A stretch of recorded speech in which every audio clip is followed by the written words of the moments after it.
Hello and welcome to my channel Science with Preeti. Today we will discuss about combination of resistances, okay, of standard 10th science. So resistance जो है किस तरीके से आपस में जुड़ी हुई होती हैं। बहुत सारे इलेक्ट्रिकल अप्लायंसेज है जैसे कि रेडियो, टेलीविज़न, रेफ्रिजरेटर, ये सबों में हमें दो या दो से अधिक रेसिस्टेंस को कंबाइन करने की ज़रूरत होती है ताकि हमें जो जितनी रिक्वायरमेंट है करंट की उसे फ्लो सर्किट में फ्लो करने की वो उतना हमें मिल सके। क्लियर? तो जैसे कि मैंने रेसिस्टेंस के बारे में कहा कि कैसे कंबाइन करना है। So there are two types of combination of resistances. दो तरीके से रेसिस्टेंस को हम कंबाइन कर सकते हैं। एक होती है सीरीज फॉर्म में और दूसरी होती है पैरेलल फॉर्म में। Okay, series in and in parallel. तो सीरीज फॉर्म में रेसिस्टेंस को कैसे ऐड करते हैं, कैसे इसको कनेक्ट करते हैं, इसके बारे में सबसे पहले हम लोग जानेंगे। ओके, सो अगर हमें रेसिस्टेंस को सीरीज फॉर्म में कनेक्ट करना है तो उसमें क्या होती है, उसके जो सीरीज फॉर्म में जो उसके जो एंड होते हैं वायर के, जो कंडक्टिंग वायर के जो एंड होते हैं वो एंड टू एंड एक दूसरे से जुड़े होते हैं, एक दूसरे से ऐड रहते हैं। इसके एंड जो हैं, पहली वाली एंड है, ये दूसरी वाली एंड है, ये दूसरी वाली जो एंड है, ये जो नेक्स्ट जो कंडक्टिंग वायर है उसके एंड से जुड़ी हुई होती है। दो एंड टू एंड दो सर्किट आपस में, दो रेसिस्टर जो है आपस में जुड़े हुए होते हैं, कंबाइन होते हैं। ओके, और उससे जो सेम करंट जो है वो रेसिस्टेंस से होकर फ्लो होती है। दोनों ही रेसिस्टर से सेम करंट फ्लो होती है वो, इसलिए वो सीरीज फॉर्म में कहलाती है, एक लाइन में होती है। ओके, सो जैसे कि हम लोग जो क्रिसमस ट्री लाइट होती है, जो हम लोग दिवाली में जो लाइट्स लगाते हैं, तो उसमें क्या देखते हैं कि जो उसकी जो लाइट होती है वो सीरीज फॉर्म में होती है, वो सीरीज सर्किट में होती है। ओके, सारे जो उसके बल्ब होते हैं वो सीरीज में वो कनेक्टेड रहते हैं। कैसे कंबाइन रहते हैं, जो भी इसमें करंट जो उसमें आती है तो उसके बेस से होते हुए, फिलामेंट से होते हुए वापस वो फ्लोज आउट होती है, फिर उसके बाद बेस से होकर के मेटल बेस से होते हुए फिर दूसरे बल्ब तक पहुंचती है। इस तरह से ये कनेक्शन इसकी लगी हुई है और एक लैम्प से दूसरे लैम्प से वो लैम्प तक वो पहुंचती है और सारे बल्ब जो है ग्लो होती है। इसमें प्रॉब्लम क्या है, मेन प्रॉब्लम क्या है, क्या इसकी वीकनेस है कि अगर एक भी बल्ब की जो फिलामेंट है अगर मेल्ट हो गई तो उसकी जो पूरी होल सर्किट है वो क्या हो जाती है, पूरी तरह से सारे के सारे डिस्टर्ब हो जाते हैं, सारे जो लाइट है वो एक साथ बुझ जाते हैं। इसमें एक प्रॉब्लम है जो सीरीज कनेक्शन में होती है। ओके, सो इसको किस तरह से हम लोग कंबाइन करते हैं, और जैसे कि इसमें जो पोटेंशियल डिफरेंस होती है, जैसे कि मान लो ये सर्किट डायग्राम है तो इसमें रेसिस्टर लगी हुई है, एक बल्ब लगी हुई है, ठीक है, और उसमें ये पोटेंशियल डिफरेंस कितनी है इसकी 1.5 वोल्ट। ओके, इसमें 1.5 वोल्ट की इसकी वोल्ट मीटर है इसमें लगी हुई है, और ये क्या है 1.5 वोल्ट इसकी सेल लगी हुई है।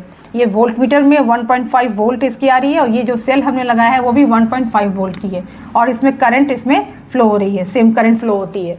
ओके, तो क्योंकि एक ही रेसिस्टर है तो जितना सेल से एनर्जी जा रही है वो 1.5 वोल्ट की, वही 1.5 जो इसकी रीडिंग वोल्ट मीटर में हमें बता रही है इस रेसिस्टर की। ये जो बल्ब है ये ग्लो कर रही है, इसकी वैल्यू क्या हुई 1.5 वोल्ट।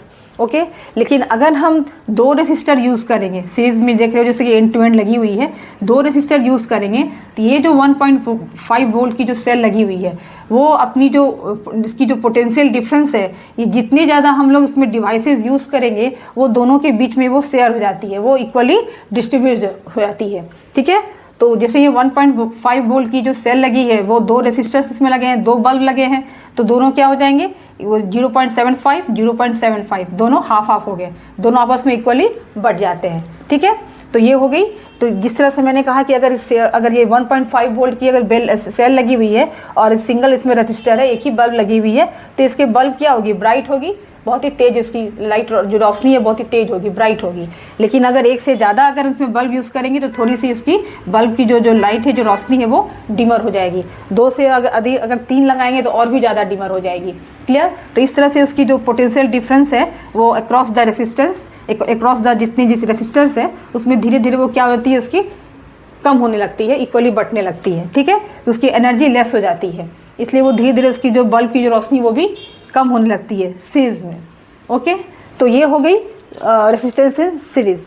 तो किस तरह से रेसिस्टेंस इन सीरीज में अगर हम इसका जो इक्विवेलेंट रेसिस्टेंस है, ओके, जो टोटल रेसिस्टेंस जो उसका रेसिस्टेंस है, पोटेंशियल डिफरेंस, ये सब कुछ हम लोग फाइंड आउट करेंगे। ओके, एक सर्किट डायग्राम से। ओके, तो किस तरह से इसकी इक्विवेलेंट रेसिस्टेंस फाइंड आउट करना है उसको बारे में अभी हम लोग जानेंगे। क्लियर? रेसिस्टेंस इन सीरीज, कैसे हम लोग इसके इक्विवेलेंट रेसिस्टेंस यानी टोटल रेसिस्टेंस और टोटल पोटेंशियल डिफरेंस इसका हम फाइंड आउट करेंगे। Okay, with the help of series resistance. Okay, किस तरह से कंबाइन होती है सीरीज रेसिस्टेंस, उससे हम टोटल रेसिस्टेंस या फिर जिसको बोलते हैं इक्विवेलेंट रेसिस्टेंस और पोटेंशियल डिफरेंस फाइंड आउट करेंगे। सो इसमें जैसे मैंने कहा कि रेसिस्टेंस सीरीज की डेफिनेशन क्या थी, 2 और more resistances are connected end to end and if same current pass through them when some potential difference is applied through it. मैंने क्या कहा था कि जो सीरीज जो कनेक्शन होती है, जो सीरीज कॉम्बिनेशन में होती है जो रेसिस्टेंस, इसमें क्या होते हैं कि 2 या 2 से अधिक इसमें रेसिस्टेंस होते हैं। इसमें जैसे रेसिस्टेंस R1 R2 R3 है, ओके, और सेम करंट इसमें फ्लो हो रही है। सारे जो करंट होते हैं वो सेम करंट जो है वो सारे रेसिस्टर से फ्लो होती है, और उसमें जो पोटेंशियल डिफरेंस जो इसमें अप्लाई की है वो V वोल्ट की है। क्लियर? तो जितने भी ये सब सारे हैं, some potential difference is applied through it, ये सारे के सारे जो है किस तरह से आपस में रिलेटेड है, इसकी रिलेशन हम फाइंड आउट करेंगे। सो इसमें जैसे कि देख रहे हैं कि ये जो ए बी जो है कंडक्टिंग वायर, इसमें रेसिस्टर क्या है R1, ओके, ये एंड टू एंड एक दूसरे से कनेक्टेड है। ए और बी 2 एंड है इस कनेक्टर वायर के, तो जो बी एंड जो है वो दूसरे कनेक्टर वायर जो है उसके साथ जुड़ी हुई है। ओके, तो ये बी और सी दूसरी एंड है और ये सी और डी तीसरी एंड है, तो सारे एक दूसरे से कनेक्टेड है, एक सीरीज फॉर्म में है। ओके, ये सीरीज कॉम्बिनेशन में ये रेसिस्टर्स जुड़ी हुई है। तो R1 R2 R3 3 रेसिस्टर्स है, ए बी और सी डी, ये सब क्या है इसके वायर के एंड्स है, और ये जो करंट जो फ्लो हो रही है वो सेम करंट सबसे होकर फ्लो होते जा रही है, सारे रेसिस्टर से सेम करंट फ्लो हो रही है। ओके, और पोटेंशियल डिफरेंस क्या है, V। ओके, तो जैसे कि देख रहे हैं ये एंड ए और बी, एंड ए और बी के बीच में जो पोटेंशियल है वो क्या है, V1। ओके, ये जो रेसिस्टर R है ये R1 है, और इसकी जो पोटेंशियल डिफरेंस क्या होगी, V1, क्योंकि जो I जो है वो करंट जो रेसिस्टर्स के ये सेम करंट से फ्लो हो रही है, और ये जो V1 जो पोटेंशियल जो डिफरेंस है वो अक्रॉस रेसिस्टर R1 के अक्रॉस वो उसके आर पार वो उसको फ्लो कर रही है। क्लियर? उसी तरह से V2 जो है रेसिस्टर R2 के अक्रॉस है पोटेंशियल डिफरेंस, इससे भी same current I he flow हो रही है, और V3 जो है वो पोटेंशियल डिफरेंस है अक्रॉस रेसिस्टर R3 के। क्लियर? इसके आर पार हो रही है, जिसकी जो पोटेंशियल डिफरेंस है वो V3 आ रही है, और सेम करंट ये फ्लो हो रही है। यानी जो यहाँ से जो ये करंट जो हमने बैटरी जो लगाया, जिसकी बैटरी की जो वोल्टेज क्या है, V है, तो जो सेल लगी है उसकी जो वोल्टेज क्या है, उसकी V, और इससे जो कनेक्ट जो एनर्जी निकल रही है, जो करंट फ्लो हो रही है, वो उससे सारे रेसिस्टर से होते हुए सेम करंट जो है I, वो सारे रेसिस्टर से फ्लो होते हुए वापस वो यहाँ से ये जा रही है। ओके, ये तो कन्वेंशनल करंट है। ओके, सो इसमें करना क्या है कि जैसे कि मैंने कहा कि VA माइनस VB जो पोटेंशियल डिफरेंस है, जो हमें पोटेंशियल डिफरेंस फाइंड आउट कर रहे हैं, तो एंड ए और एंड बी ये दोनों के बीच में जो पोटेंशियल डिफरेंस है, दैट मीन्स VA माइनस VB वो क्या है, V1। वो क्या है, ये दोनों के बीच में पोटेंशियल डिफरेंस क्या है, V1। Okay, potential at A minus potential at B, तो पोटेंशियल डिफरेंस क्या हुई इसकी, V1। ओके, तो V1 इजकल टू VA माइनस VB इजकल टू क्या हो जाएगी, IR1। ओके, I तो करंट है, जो सेम करंट है, और R1 क्या है, रेसिस्टर R1 जो है ये इसकी रेसिस्टेंस है। ठीक है, नेक्स्ट है V2, ये होगी एंड B और C के बीच। ओके, तो potential at B and potential at C, ये दोनों के बीच की जो पोटेंशियल डिफरेंस क्या हो जाएगी, VV माइनस VC। ओके, तो VV माइनस VC, इसका potential difference VV minus VC का पोटेंशियल डिफरेंस क्या आया, V2। ओके, सो इसका क्या हो जाएगा, IR2 ये करंट है और रेसिस्टेंस। ठीक है, IR2। क्लियर? एंड फिर नेक्स्ट जो है ये एंड C से जो D के बीच में जो है, इसके जो पोटेंशियल डिफरेंस क्या आएंगे, potential at C and potential at D, तो यानी VC माइनस VD, तो VC माइनस VD का पोटेंशियल डिफरेंस क्या है, V3। ओके, और ये हो गई IR3। Clear? Is equal to IR3, इसकी जो करंट जो फ्लो हो रहे हैं रेसिस्टर R3 से। ओके, सो अब इसको क्या करेंगे, टोटल पोटेंशियल डिफरेंस हम निकालेंगे इसका। क्लियर? टोटल पोटेंशियल डिफरेंस जितने सब पे जो पोटेंशियल डिफरेंस जिसके V1 V2 और V3 हैं, जो तीनों रेसिस्टर पर जो है अक्रॉस जो लग रही है, ठीक है, वो सारे रेसिस्टर के अक्रॉस जो पोटेंशियल डिफरेंस जो लगी, उसकी total potential difference V1 V2 V3 को सारी को एक साथ मिला करके जो उसके पोटेंशियल डिफरेंस निकालेंगे, टोटल पोटेंशियल डिफरेंस V, वो कैसे निकालेंगे, क्या करेंगे, सबको ऐड करेंगे। ठीक है, सबको ऐड करेंगे तो क्या आएगी, सीधा VA माइनस VD, ये पूरा टोटल निकाल रहे हैं, तो यानी कि हम ये फर्स्ट एंड A और एंड D, ये जो वायर के जो एंड A है पहला सिरा और ये दूसरा सिरा, ठीक है, ये दोनों के एंड के बीच निकालेंगे टोटल पोटेंशियल डिफरेंस। सो VA minus VD, VA minus VD, तो सबको ऐड करेंगे अब।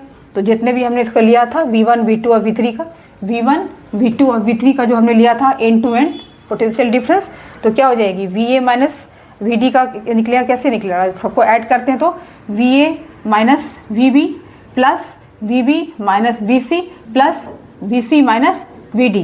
क्लियर। अब इसको हम ऐड करेंगे तो हम क्या देख रहे हैं कि ये क्या है, कैंसिल हो जाएगी, minus V B plus V B, okay, minus V C plus V C, तो क्या रहेगी, सिर्फ V A minus V D रह गई। ओके, सो क्या हो जाएगी, ये V A minus V D. Clear. इसको एक फॉर्म में लिख सकते हैं। अब ये V A minus V D जो है, ये तीनों जो रेसिस्टर के जो पोटेंशियल डिफरेंस है V1 V2 V3 ये सबको मिला करके है, तो उसको हम लिख सकते हैं V A minus V D, मतलब ये दोनों के, ये दो एंड के बीच में कितने पोटेंशियल्स है मेरे, V1 plus V2 plus V3।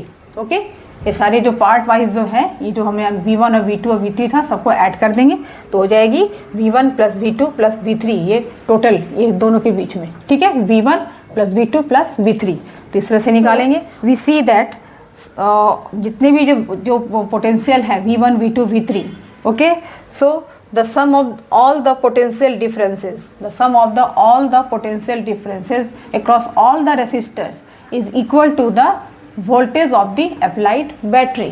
जितना भी हमने वोल्टेज इसमें अप्लाई किया है, इस बैटरी की जितनी वोल्टेज है वो सारी जो है ये रेसिस्टर्स में R1 R2 R3 में क्या होते हैं, डिस्ट्रीब्यूट हो जाते हैं, वो इक्वली शेयर हो जाते हैं, इक्वली बढ़ जाते हैं। क्लियर। तो सबको ऐड करने पे हमको टोटल जो इसको सारे जो पोटेंशियल डिफरेंस है V1 V2 V3 इसको ऐड करेंगे तो हमें जो अप्लाइड जो किया है, जितना बैटरी की जो वोल्टेज हमने जो अप्लाई किया है, जितनी जो बैटरी की जो वोल्टेज है वो उसकी जो सम है तीनों को जोड़ने पे जितना जो आएगा वो इसके इक्वल हो जाएगा। क्लियर। ये हो गए सीरीज रेसिस्टेंस में। सो अब जब इसमें हम अकॉर्डिंग टू ओम्स लॉ हम जानते हैं क्या, V by I is equal to R होती है। सो V की वैल्यू पुट करेंगे तो क्या हो जाएगी, आई आर, V1 हो जाएगी IR1, V2 हो जाएगी IR2 और V3 हो जाएगी IR3। क्लियर। तो सबका फिर I क्या हो जाएगा, कॉमन हो जाएगा और ये I और I will be cancel out. Clear. So R is equal to we get R is equal to R1 plus R2 plus R3, ये तीनों हम क्या देख रहे हैं, टोटल रेजिस्टेंस हमें क्या मिली, R is equal to R1 plus R2 plus R3, यानी जितना ये रेजिस्टर है, रेजिस्टेंस है R1 plus R2 plus R3, ये तीनों को मिला करके टोटल रेजिस्टेंस हमें मिल जाती है। तीनों रेजिस्टेंस को ऐड करने पे हमें टोटल रेजिस्टेंस हमें मिल जाएगी। क्लियर।